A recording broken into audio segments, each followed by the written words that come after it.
Yesaya pasal 8 ayat 1-4. Anak nabi sebagai tanda. Berfirmanlah Tuhan kepadaku, ambillah sebuah batu tulis besar dan tuliskanlah di atasnya dengan tulisan biasa, Maher Syahlal Hasbaz.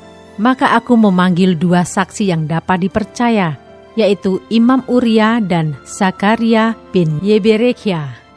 Kemudian aku menghampiri istriku. Ia mengandung dan melahirkan seorang anak laki-laki.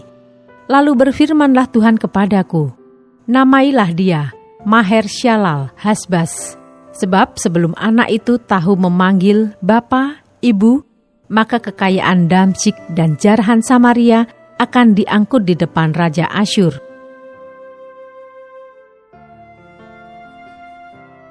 Ayat 5-10.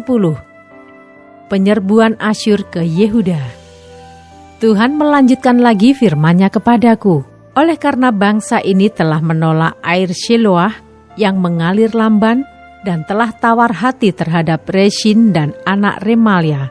Sebab itu sesungguhnya Tuhan akan membuat air sungai Efrat yang kuat dan besar meluap-luap atas mereka, yaitu Raja Asyur dengan segala kemuliaannya. Air ini akan meluap melampaui segenap salurannya dan akan mengalir melampaui segenap tebingnya, serta menerobos masuk ke Yehuda, ibarat banjir yang meluap-luap hingga sampai ke leher, dan sayap-sayapnya yang dikembangkan akan menutup seantero negerimu, ya Immanuel. Ketahuilah, hai bangsa-bangsa, dan terkejutlah, perhatikanlah, ya segala pelosok bumi, berikat pingganglah dan terkejutlah, berikat pingganglah dan terkejutlah.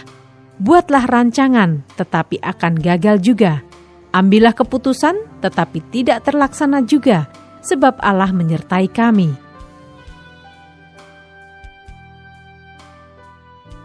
Ayat 11-22. Yesaya terpaksa bersembunyi. Sebab beginilah firman Tuhan kepadaku, ketika tangannya menguasai aku, dan ketika ia memperingatkan aku, supaya jangan mengikuti tingkah laku bangsa ini. Jangan sebut persepakatan segala apa yang disebut bangsa ini persepakatan. Dan apa yang mereka takuti janganlah kamu takuti, dan janganlah gentar melihatnya. Tetapi Tuhan semesta alam, Dialah yang harus kamu akui sebagai yang kudus. Kepadanya lah harus kamu takut dan terhadap Dialah harus kamu gentar.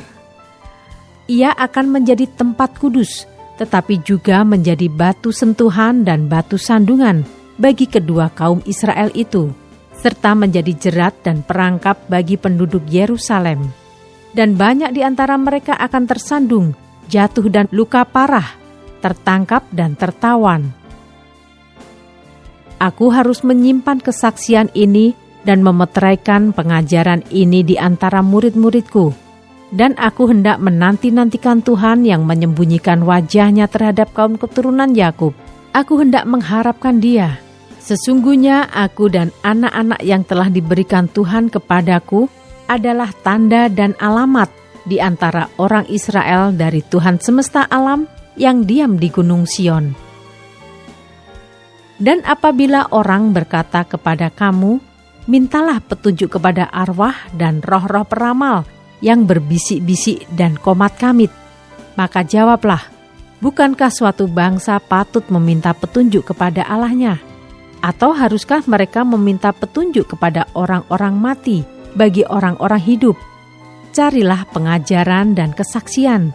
Siapa yang tidak berbicara sesuai dengan perkataan itu, maka baginya tidak terbit fajar.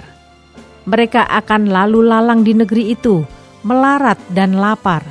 Dan apabila mereka lapar, mereka akan gusar dan akan mengutuk rajanya dan Allahnya. Mereka akan menengadah ke langit dan akan melihat ke bumi. Dan sesungguhnya hanya kesesakan dan kegelapan, kesuraman yang mengimpit, dan mereka akan dibuang ke dalam kabut.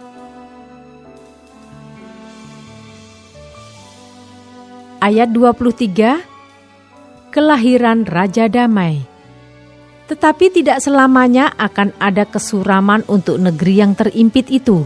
Kalau dahulu Tuhan merendahkan tanah Sebulon dan tanah Naftali, maka di kemudian hari Ia akan memuliakan jalan ke laut, daerah seberang sungai Yordan, wilayah bangsa-bangsa lain.